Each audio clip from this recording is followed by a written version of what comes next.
That's right. Nando's brings you the Burning Platform every Thursday morning, and today with Pumi Mashiko and I, and our guest Ray Hartley. He'll be joining us shortly. We'll get into some of the things that Ray wants to talk about in a short while, but there are so many news stories. I promise you the one that we will not be referring to, because it's not a news story, even though it's interesting, is Richard Spoor's penis picture. We kind of dealt with it.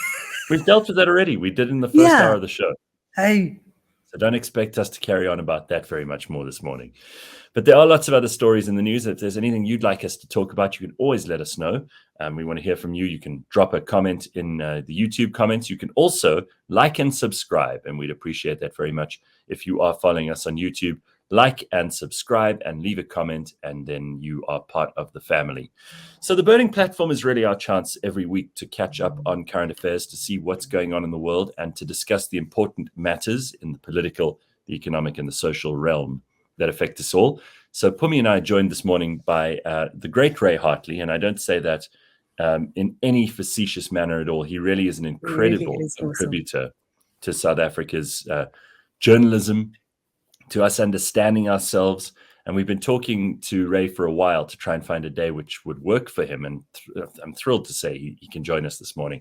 He's obviously a well-known editor. He was an anti-apartheid activist before then in the UDF. He worked at the Human Awareness Program. He's worked as an administrator at CODESA. He also joined Business Day, then the Sunday Times, where famously he edited for a while. He covered the Nelson Mandela presidency, traveled the world with him, witnessed the birth of the new democratic South Africa, and since then has written a number of books. He's also been a prominent editor for a number of online and newspaper publications, and he's written, most recently, Ramaphosa, the Man Who Would Be King, and we're thrilled to have him with us today. Hey, Ray, how are you? I'm well. How are you, Gareth?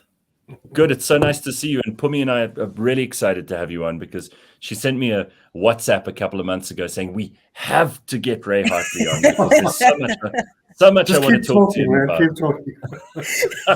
So don't worry, we're genuinely pleased, and I think so are our audience, to have you on here. So let's get straight to it, Ray. I mean, you've written all these incredible columns over the years. You've written these books, most recently the one about Cyrils. So this election that's coming up, everybody's looking for someone to predict, to be the Nostradamus of the election results. But do you have any immediate feelings? The ANC is in such turmoil at the moment. Everybody is looking at them and going, this is a disaster. But what are the alternatives? And what are ANC voters going to do when they get to the polls? What do you think? Yeah, I think it's a very difficult one. I mean, if you look at it objectively, the previous local government election in 2016, the ANC got what you can only call really a snort clap. I mean, they lost Nelson Mandela Bay, they lost Tshwane, they lost Joburg. And this was in reaction to Zuma and the state of it was a sort of a protest vote. So there is a tradition of South Africans using the local government elections to send a message. Mm-hmm. However, the question is, who would they choose as an alternative? And there, I think it's really difficult to say. And I think people are very distracted by a lot of noise that goes on Twitter and so on about the DA. I suspect they will do better than people think. Mm-hmm. They might not do as well as they could, given the parlous state of the ruling party. I mean, you'd expect an opposition really to solidly kind of advance and so on. But I think that at a local level, it's pretty calamitous out there, and you'd have to be a really, really bad opposition party not to pull some of the votes.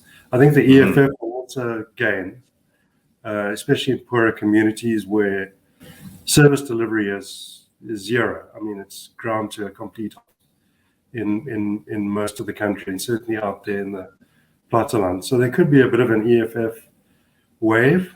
Okay. We're looking at a lot of hung municipalities where people are going to have to get together. It's coalition politics, squared from last time. Yeah. What do you think Cyril's influence on all of this has, or his lack of influence on all of this has been? Because Pumi and I talk about Cyril every week, and He's the Pumi, president. We must. I know, but you've been quite outspoken about this, and sometimes people are shocked and surprised at how, like Cyril's always shocked and surprised. That's they're always shocked and surprised that he is. But it seems like this guy is he's languishing a bit. There isn't any hard leadership. The one thing you'd say for Zuma, even if we didn't like him, is he held the ANC by the throat and got it to do what he wanted it to do. I don't think Cyril's been able to do that even once. Yeah, I think that's, it's just not his style. So, I mean, his style is that he will be, the sort of metaphor for it, if you could just indulge me for 1 minute, is you can imagine Cyril facing his opponent, let's say Ace Magashule. And on the surface, they are hugging, they are smiling, they are shaking hands, they are backslapping, they are commiserating. But underneath the surface, you've got to picture the roots. And the roots are coming from Cyril are garden shares, and they're cutting off the roots underneath Ace, and Ace withers away. That's how he works. So he doesn't ever want to be seen to be acting against these people in the party. So he cuts off their lines of patronage, and they wither away. I mean, Ace has run out of money now. So all the people that depend on Ace for contracts, they no longer get contracts out of the Ace camp or largesse, or patronage. So that then withers away. The trouble with that is that it does not, that is not an electoral message. It's not a message to South Africa. It's not a clear, decisive path that the voters can see. What they see is muddling along, and occasionally something happens, and then it seems to take so long. I think in his calculation, I think he expected the judicial process to move a lot faster than it has. So that piece of his puzzle is kind of holding everything back, because the prosecutions are taking the prosecution service was so badly destroyed. Unbelievable. Under Zuma. And starting before that just can't get back together. Ray, your description of Cyril is, the word you use in your book is ruthless. Yeah. And do you think that he still has that bite, and that in the long run, because he's always said that he's the president of the ANC before he's the president of the country. Do you think that this is his long game, is his ruthlessness to keep himself available for another term as the president of the ANC, and possibly at that time be wholly in control of it, and I don't know, do what with it? Yeah, I think that I think he is establishing control. I don't think that's the problem. I just don't think it's his style to sort of forge out that way. I mean, I'm very sort of conflicted about it, because if you'd said in, let's say, 2016, that in 5 years' time, Jacob Zuma will be in jail, Ace Magashule will be fired as Secretary General, or suspended as Secretary General, and be facing corruption charges. The senior minister, like William Kiza, would be intermingled with great pain. out of office. We've lost so much in this devastating pandemic. The emergence of new technology. Sorry, have we lost you, Ray? Sorry, I just I'm lost just you. hearing something else going on there. I'm not sure. We've got an audio coming through of, that's very George odd. Bush. Sorry, I don't know. I don't know where that must have come from.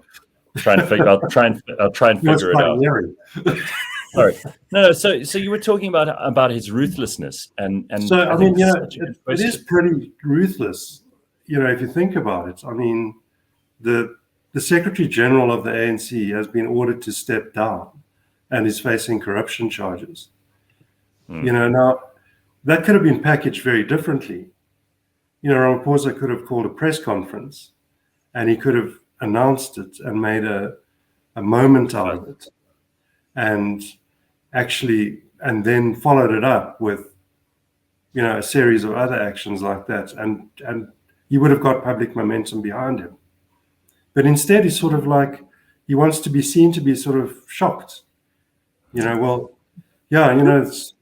courts must take their course, and of course, he's innocent until proven guilty, but we must take these steps, and we hope that the comrade will recover and be back in our ranks soon, and we can all be happy again together. So that sort of message just doesn't play. It just doesn't slide. It's not. So there's, as I understand it, then there's a bit of performance that goes on in order to give the illusion that the ANC is still a family, even though it's a dysfunctional one at best. And then you're applying something which I love to have guests like you on to do, because there are very few people who have this ability, is applying the long view of history. Because if you look at things in terms of what you've just brought up now, these are not small moves. I mean, we're always wrapped up in the day-to-day news, right? So we expect dramatic daily news, and we expect the news cycle to have this long tail, but it doesn't really.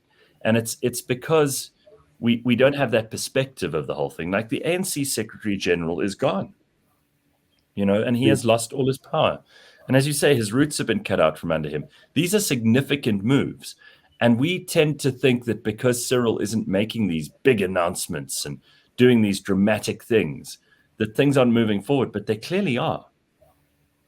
They are, but 50% of politics is the message and the sort of putting the message across and packaging it, and that part is not there. It's kind of it's because I think he thinks that he needs to work the party. And keep the party together, and so I think the trouble is that it doesn't work when more and more of these things start coming out, because the message has not also been sent very clearly within the party. And what do you think this means for South Africa, right? For the greater South Africa. So South Africa is not the ANC. But the ANC is the governing party. And so what happens within the ANC has a bigger impact on South Africans and South Africa as a whole. So what do these little machinations have for the rest of us? What is the implication on the bigger stage? Well, I think the biggest implication is that there's drift. So there isn't a direction carved out, and it's not, and in the economic area, particularly there is drift. Because there's obviously need for urgent reforms on the economy, to really open it up and just let entrepreneurs loose and get some growth going and get just fire it up. But those reforms are not happening because, again, they're a negotiation within the party, and Ramaphosa doesn't want to alienate the people who are against some of these reforms. And I think, the thing about the parties, everyone says it's very divided and so on. But there's also a problem that there's a homogeneity there in cabinet.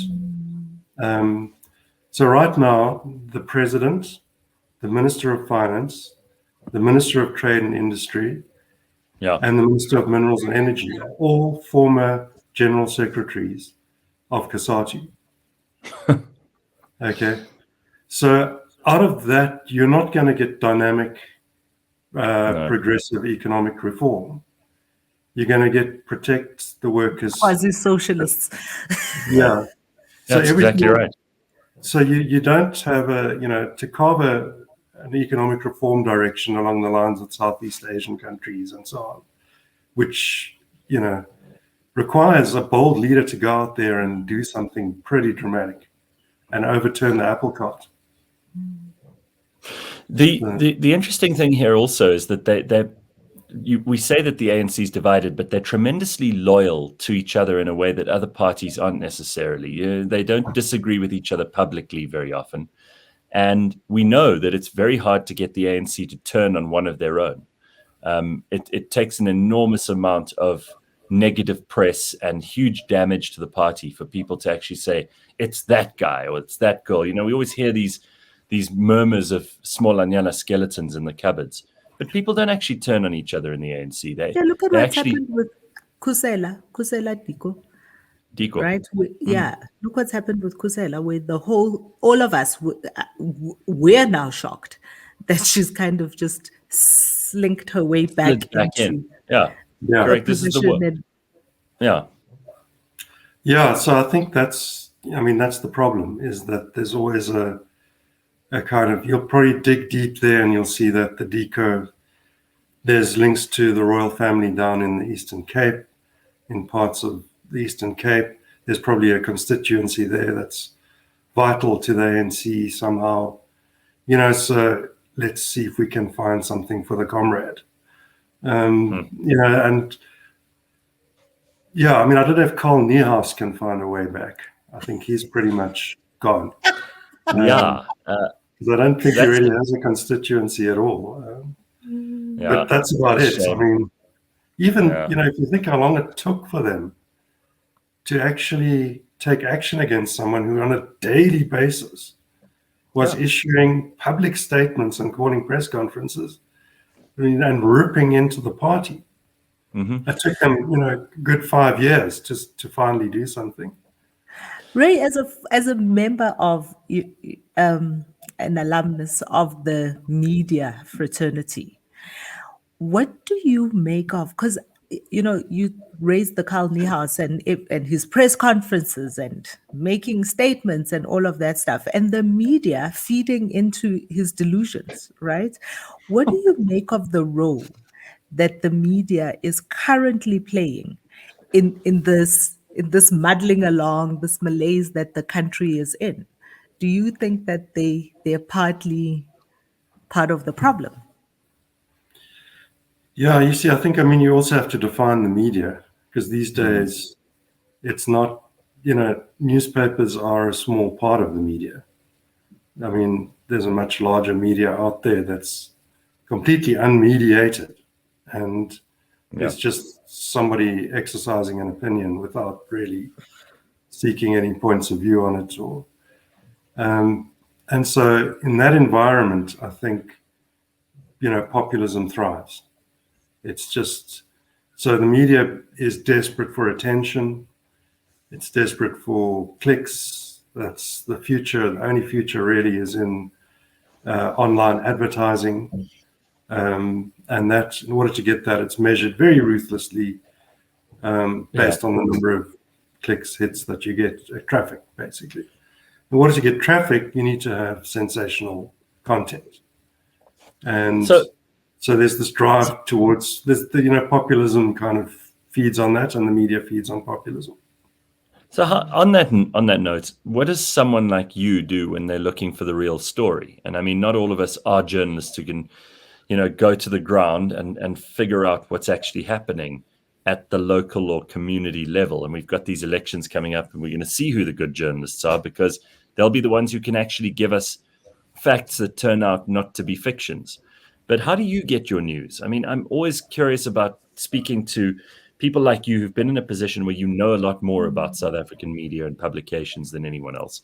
What do you trust anymore? Because we're all stuck in the same horrible place between not knowing whether this person is a good journalist or that one's a bad one. This one's captured. That one works for somebody who's got an agenda. That one is definitely left-wing. This one's definitely right-wing. Where do you get your info?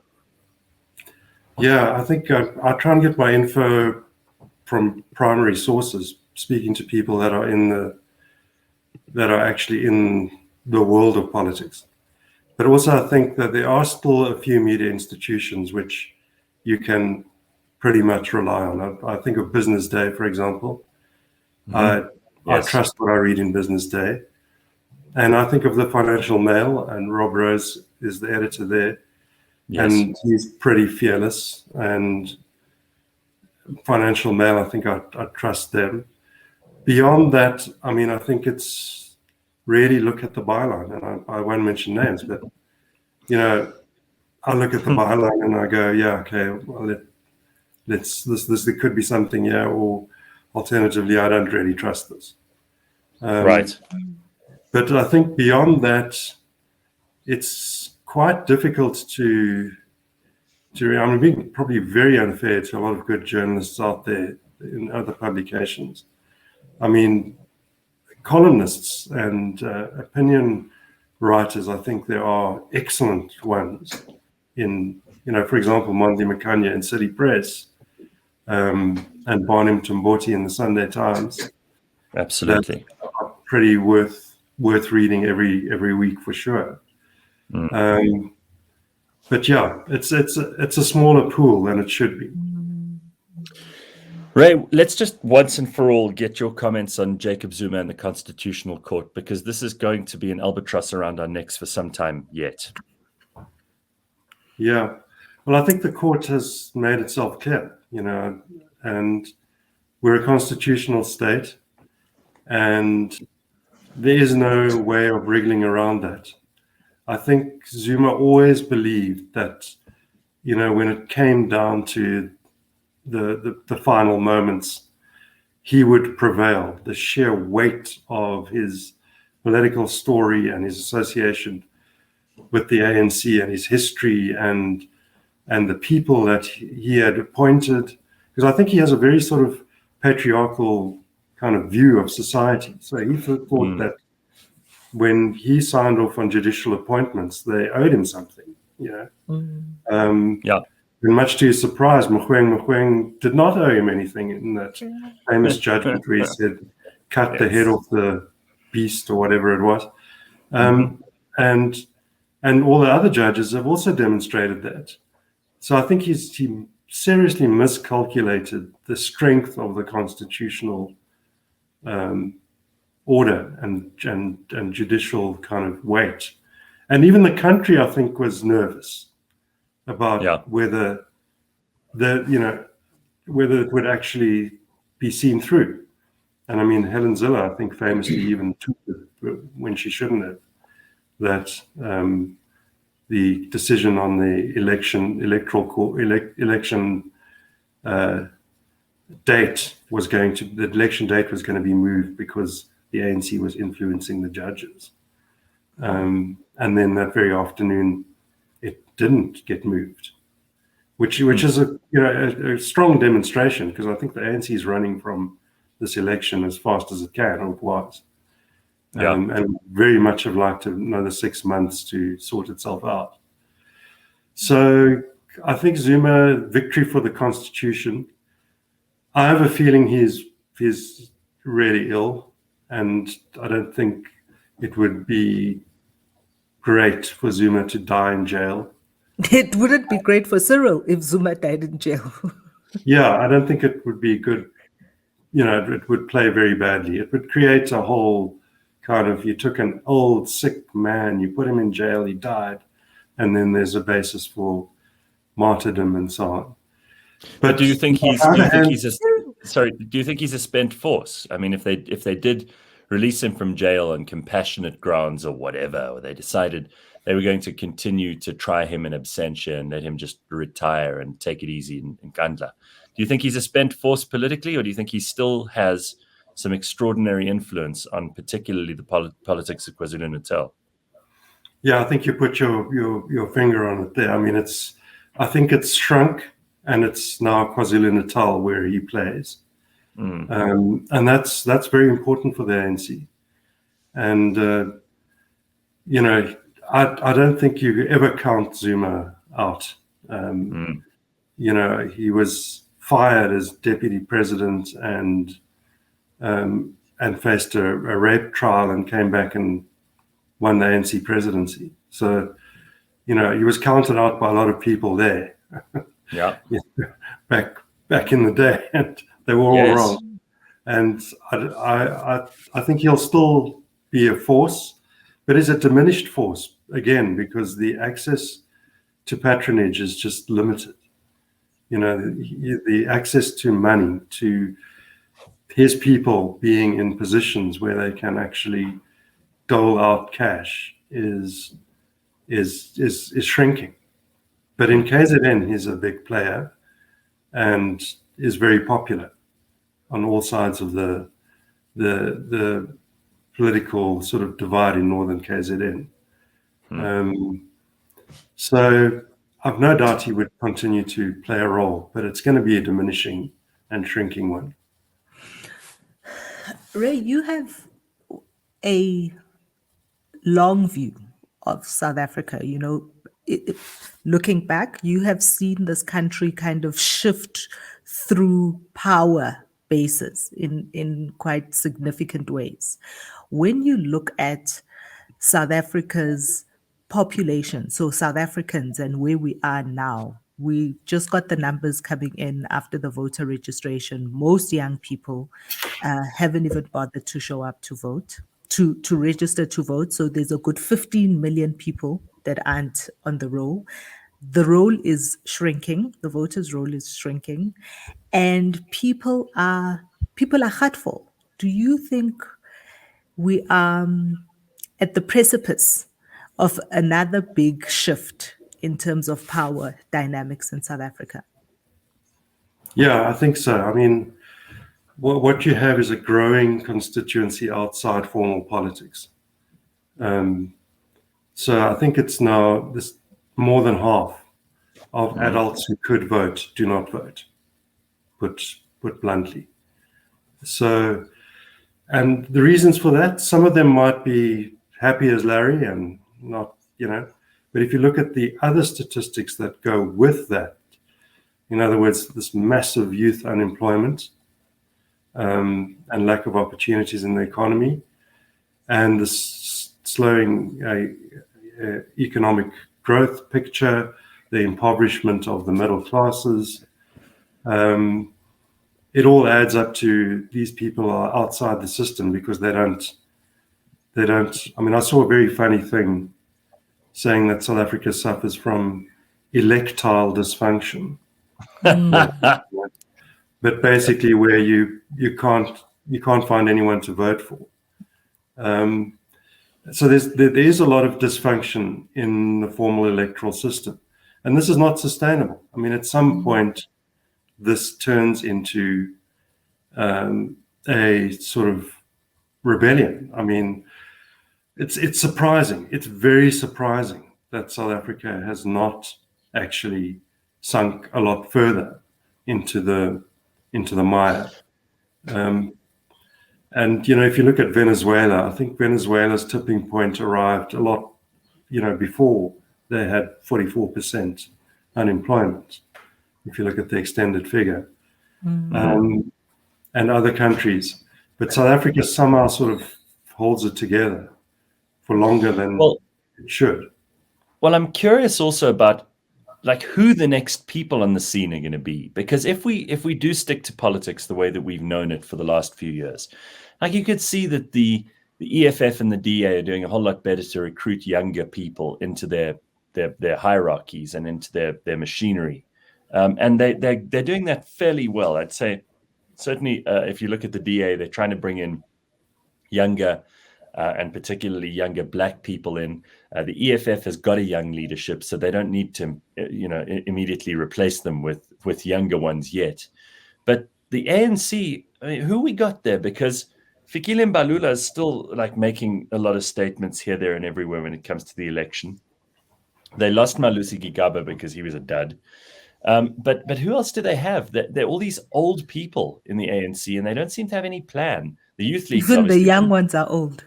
Yeah, I mean, even the Youth League since Julius Malema left has just floundered and fallen apart. We know the Women's League is really just a show.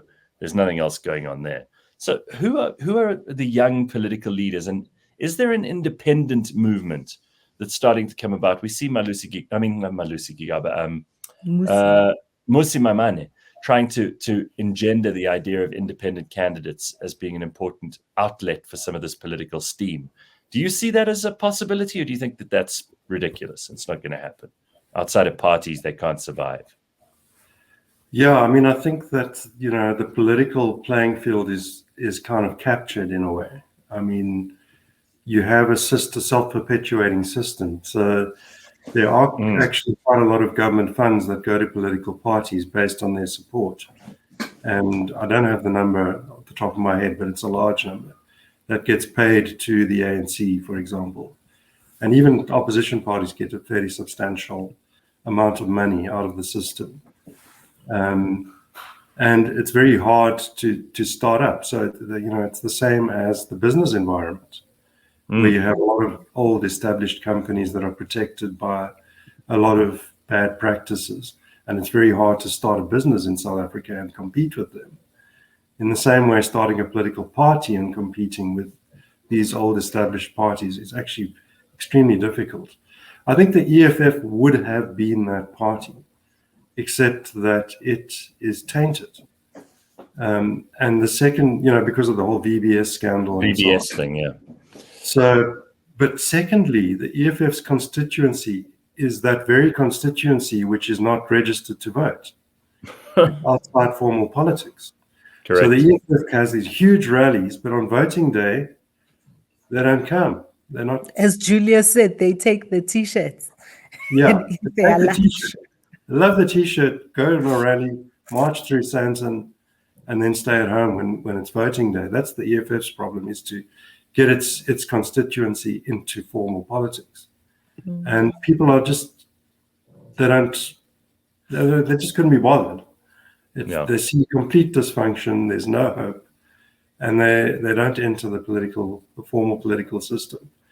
But the EFF also does not know how to do that. So the EFF, unfortunately, their foundation, having just stolen the playbook from the ANC, but also a dysfunctional one, did not come into the arena and kind of go, right, this is what we stand for, this is who we want, and this is how we're going to go about recruiting them. They just carried on doing what they always did as the youth league within the ANC, and just now with a different T-shirt.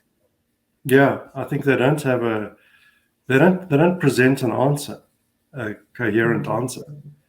They just present a lot of very sort of scary sounding rhetoric, which makes, a broader constituency unavailable to them. And, they could be a lot smarter and deal with the VBS thing. It's not the leader, although he has it's somebody else in the party. Get rid of them, and start dealing with that kind of stuff. Do you think the EFF has the opportunity? Because here's the other thing with the EFF right now: it's become a little bit like Bantu Holomisa and UDM, right? It's the Julius Malema show. Going into the next general election, do you think that the EFF has what it takes to change its leadership and give us someone new? Or are they just going to be Julius Malema the following year, Julius Malema the following year, Julius Malema? It's a bit of a grievance party. I mean, they only exist because they lost their home in the ANC. So without that, they don't really have much of a story. Or am I being unfair, Ray? No, I think you're spot on. I think what the EFF is really angling for is a political realignment in which the left of the ANC falls out and joins up with them and forms a kind of majority. That's what they're hoping for. But the chances of that happening are diminishing, because that faction within the ANC is just being sort of pruned into a little bonsai in the corner there. It's no longer a big part of the ANC. It's no longer a 50-50, which way is it going to go kind of scenario. So, and they're likely to get less and less seats and less places in municipalities and provinces and so on. And I don't think that scenario is going to work for the EFF. Well, I mean, to date, they don't own it. They don't have the majority in a single ward in the country. No, they don't. But I think they will advance in this election. I mean, do you think so? Yeah, I think so. I mean, just out of sheer sort of desperation to vote for somebody else, they will pick up a lot of people. I think South Africans tend to rather not vote than vote for someone else. I think we're going to see much fewer people showing up. I agree. To the voting booth, and that only serves the ANC. I mean, when less people show up, they still have their diehards who will show up. And vote. to some extent, the DA. I mean, I think the DA and the ANC they will benefit from a low voter turnout because the people who vote DA will go, and less ANC people, kind of not pitching at the polls will give them a larger proportion of the overall votes. So I think the DA and the ANC benefit from this, but not the EFF. I'm with Pumi on this one, Ray. Tell me quickly, because we haven't spoken about COVID at all, and it is still there. I mean, we are still in a state of, what do they call it? Disaster. And Nkosazana Dlamini Zuma is in charge of this, and we just keep having the state of disaster renewed. And Cyril did us the enormous favor of giving us, adjusted level 2 permissions the other day. So now suddenly the curfew is at 11 instead of at 10, and you can buy liquor on a Friday. And, all of this is hugely important to us, obviously. But, I mean, I walked around the other day in a fairly public and crowded place, and I saw only a few people wearing masks, most people shaking hands, most people carrying on. It's pretty much done. And vaccines are now available for anyone who wants them, and they're rolling them out in places far and wide. To their credit, I think, to government and private businesses' credit, they've made the vaccines available largely. So surely it's only a matter of time before all of this nonsense must end. And we must actually just get back to a stage where there aren't levels for us to have to comply with, like we live in a Dompas world pre-1994. Yeah, I think that the problem is that the economy has been severely hammered, and lifting it all now, I'm not sure is really going to help, because things are very dire out there in the small business territory, certainly, and in the hospitality, restaurant, catering, that kind of industry, tourism. So it's I think there probably is still a concern, because we're only at 16 million with vaccinations. So the trouble is the 16 million are pretty, I think, well protected according to the science. And so they would love to get back to normal. But there's the other 34 million that are not vaccinated, that would actually suffer enormously. So it's a tricky one. I mean, one argument you could make about South Africa is that we had one of the heaviest lockdowns in the world last year, but we also then had one of the largest kind of infection and death rates in the world. So, in fact, South Africa's done very little to help the argument for lockdowns as a result of that. I think the movement towards a smarter kind of policy, where you actually identify who is at risk and you isolate them. I mean, I think at the beginning it was known what the risk spread was. So you could have said 60s and over, you're locked down. You don't go anywhere. You don't see anyone, no restaurants for you. But did you have to do the same to, 20 to 35-year-olds? Correct. Who are sort of the backbone of the emerging small business economy in the country. So that, it's very difficult to administer a kind of staggered, layered lockdown like that. But I think it's also, politicians love it, because you're on national television. You're you're demonstrating leadership. You are, everyone must tune in and listen. And then you've got you can't do that if the situation isn't dire. So you need to kind of paint a picture where the situation is pretty dire. And it is for some people. I mean, it is for people who are exposed and actually in the hospital and so on, but not for everyone. And how you come out of this and start to ease up in sections of the economy, in sections of the population, I think is the way forward. So there was a little bit of political theater this week at the White House. Boris Johnson went over to meet Joe Biden, and they're both speaking at the United Nations. I think Joe Biden already did that yesterday. But here's a picture of them at the start of the meeting, where they're both wearing their masks. You can see them both sitting probably they could probably reach out and touch each other, but they're both wearing the masks. And this is exactly 2 minutes later, where they're not wearing the masks and they're now hugging. And I'm just getting slightly annoyed by this play acting that we're all involved in at the moment.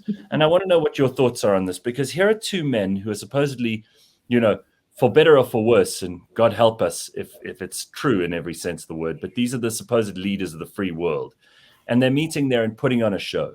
The masks have become a political badge. They've become a kind of secular keffiyeh that people wear now in order to demonstrate that they are on this correct side of an argument, And the anti-maskers and the anti-vaxxers have almost taken on anti-scientific positions just because they hate the politics of the other side so much. You see this more and more. It's not such a big problem in South Africa, but you see it all over Europe and America. I mean, it happens here too. I see your face, Pumi. It does happen here too. But Did you not see the march at Sea Point? Like America seems to be irreconcilable at this stage. There are very, very red states and very, very blue states, and it seems to be heading in the direction that the Union cannot hold. The last time America was this divided was over slavery in the 1800s. Yeah, I mean, I think it's deeply divided, and what you don't have, and it comes back to your comments earlier about, say, for example, the media. Who do you trust in the media? Yeah. There is no longer really a sort of somewhere you go to find out what's really going on. Mm-hmm. And so everyone's manufacturing their own story and believing it, and sort of cynically believing it in many cases, just because, as you say, because they politically are in that territory. It almost seems that the more you believe it in the absence of evidence, the more righteous you are. It's like it's become religious. The fervor has become religious. So if I want to demonstrate how much I belong to this tribe or this party, I almost have to disregard all of the evidence to the contrary more vociferously than someone who's trying to be objective. That's how I prove I'm one of the good people or the bad people. Yeah. But it does point to a sort of major global problem, which is that, who's the headmaster in this crazy school where everyone's running around in the passages and not studying? It's kind of, there isn't, we used to have a bipolar world with the Soviet Union and the United States. Then it became a unipolar world when the Soviet Union collapsed. And now it's a non-polar world. And you've got, I think China is going to make a big, strong bid to be that kind of global force. And that's not a good thing. I know it's not fashionable, but, China's a bad country in many respects. It does not respect democracy and human rights, etc. And then there are many good things about China. For example, it's the way it's been able to expand its economy rapidly and lift, billions out of poverty in a very short time. And it's got a pretty organized and effective government. But, so there's a kind of, there isn't a sort of lodestar for the world to look at and to actually say, well, this is how we measure ourselves. Well, to stick to America for a second, I see that Joe Biden's poll numbers in Pew polling just this week are for the first time since he's taken over, and remember, he's only been president since January, are lower than Trump's were at the point where he was unelected at the end of last year. That's quite scary because everybody looked at Joe Biden as being the return to sensible, the return to normal, the kind grown of the up guy in the room. Correct. And now his poll numbers are as low as that, 43% and dropping like a stone. Every time he opens his mouth, it seems he says something else that's more stupid than anything Trump could have said. At least Trump seemed to have been cogent. Joe Biden doesn't even seem to be inhabiting his own brain at the moment. Yeah, I think he's struggling. I mean, the alienation of Australia over this nuclear submarine deal, I think was that's a big story, and nobody's really talking about it. Yeah. And obviously the Afghanistan kind of fiasco at the end there, although that really was Trump's making. It was Biden who was sitting in the White House when it went down, and that's how. Well, he could have changed. I mean, he had months to change the rules, and he could have. Various administrations in the past have said, you know what, we're not honoring that deal. Here's the new deal. This is the new administration's plan. It seems kind of ridiculous that this was the government that was going to change things back to normal. And then he says, well, we've got to stick to Trump's deadline. He didn't have to. Joe Biden, if he'd had any cojones at all, he would have said, guys, no, we're going to keep a small peacekeeping force there like we have for the last 20 years. And we're going to try and maintain some order. Instead, he was like, no, we've got to stick to this because Trump said so. It's not the same as the messaging he keeps giving us everywhere else. Doesn't make sense to me. Yeah, I think there's lots of leadership taking place there. It's just kind of, the world is just going, nah, this doesn't look very coherent. And what about Boris? I mean, Boris is a big joke at the moment. We know that Boris is not an uneducated or unintelligent person, but I almost think he was better writing columns for GQ and being a public intellectual than he was as prime minister. He's a terrible prime minister. Terrible prime minister.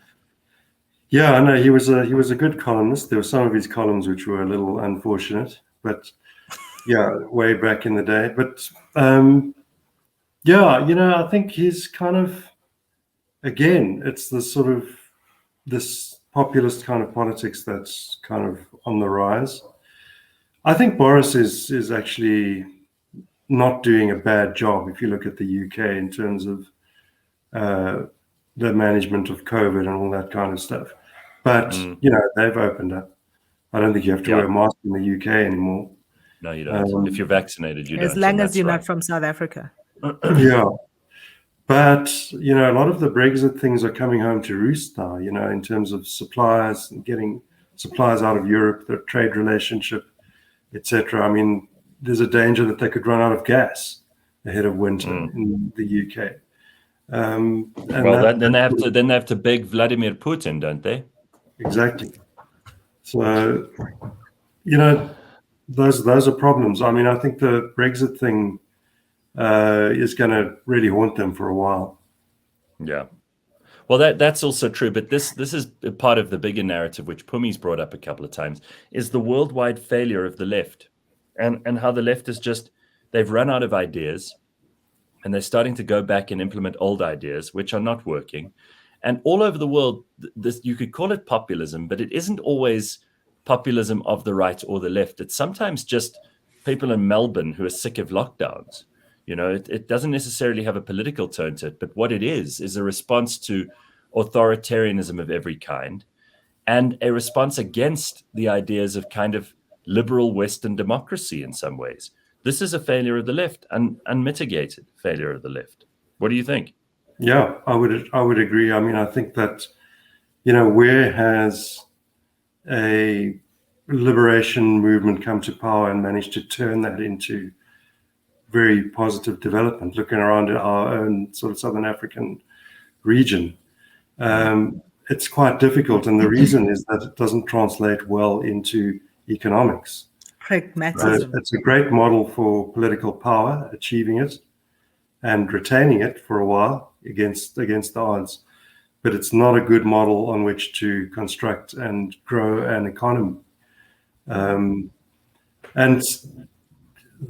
think there's a big chunk of the world which is functional and democratic and increasingly democratic and growing economically, which is ignored. So, if you look at the Southeast Asian countries again, and success. Just be careful when you refer to the Southeast Asian countries. You've got to be careful because you do sound a bit like Helen Ziller. Be very careful.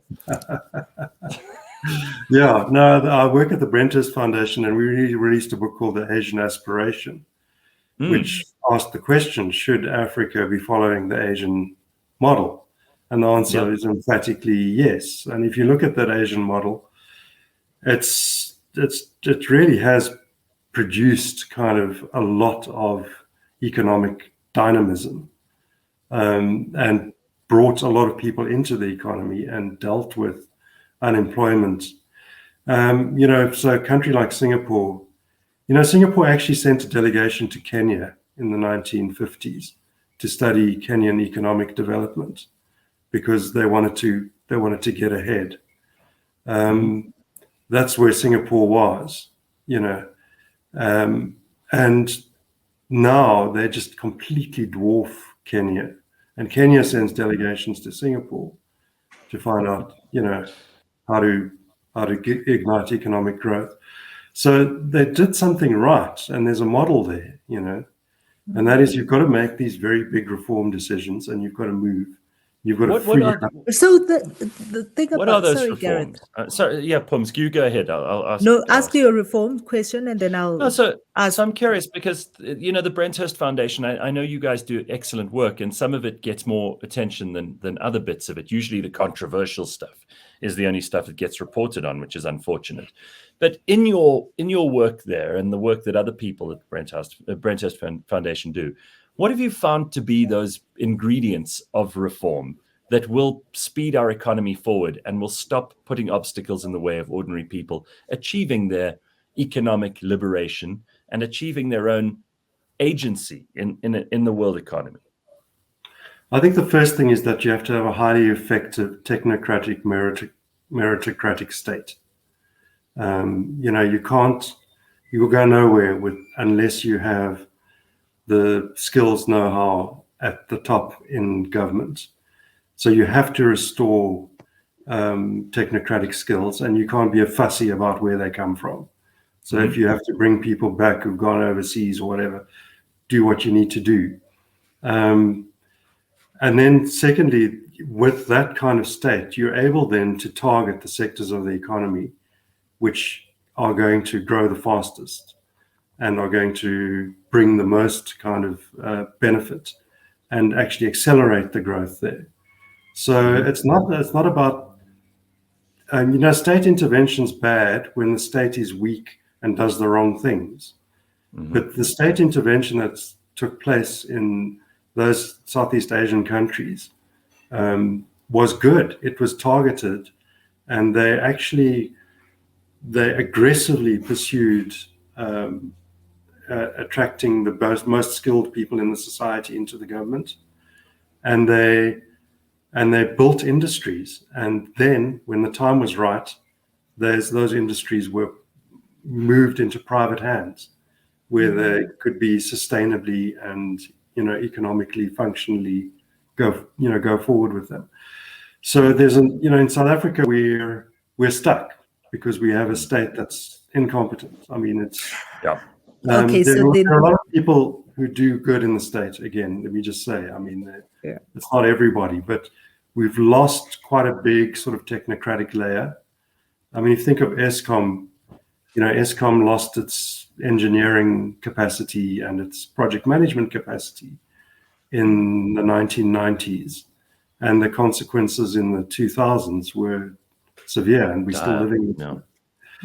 So then the question, you talk about kind of big changes in the level of government, and what I'm also interested in, and maybe it's a good place to be the last thing that we talk about, is what are the changes that what is it that individuals within our society, so anybody listening today, what can each one of us do differently to move forward? Because we know our state is weak and our state is incapacitated in a lot of ways, but we still have some kind of autonomy and liberty to do some things. And I think first, vote wisely would be the first thing. That's the primary way in which you can actually influence the political direction of the country. But I think secondly, it's to try and sort out local level governance. That's where it all begins. So, do you have a residents association? Are you a member of it? Do you support it? Do you work with them to influence the council, to sort your area out, to sort your services out, to deal with the potholes in your streets? That's where it begins, I think. actually, where you can make a change, where you live. And what you encounter every day is probably the strongest way to begin. And what an opportunity we have to do all of that, and to do the first thing you suggested, which is to use our votes wisely in the upcoming elections. So we've got a month or a month and a half to prepare ourselves and to be propagandized if we're unfortunate, but mostly to make our own minds up and to decide who we want to have in positions of not particular glory and power and huge money. I mean, local and municipal politics is a messy affair, and it's not glamorous in any which way. But it's about service. But that's where the activity really happens, and where the people make themselves counted. So let's do this, Ray. I'm going to take your advice, and I think we should all. It's great to have you on the show. Thank you so much for coming to join us this morning, and we appreciate your time. Keep doing the good work that you do at the Brenthurst Foundation, and keep writing occasionally for those publications where you've said that you don't mind your name being associated, because we'd love to hear from you. It's always good to have your input. Thank you so much. Good to see you again. Okay. All right. Thank you very much. Thank you. Very good. There's Ray Hartley. That is the burning platform for this morning with me and Pumi and you, and we will see you tomorrow. Oh, no, we won't tomorrow. Tomorrow's a holiday. Woohoo! So we're off tomorrow. So there's no show here. We will see you on Monday. Okay, make sure you put that in your diary. 6 o'clock Monday. Have a good long weekend, everybody. Happy Heritage Day. Cheers, Pums. Bye.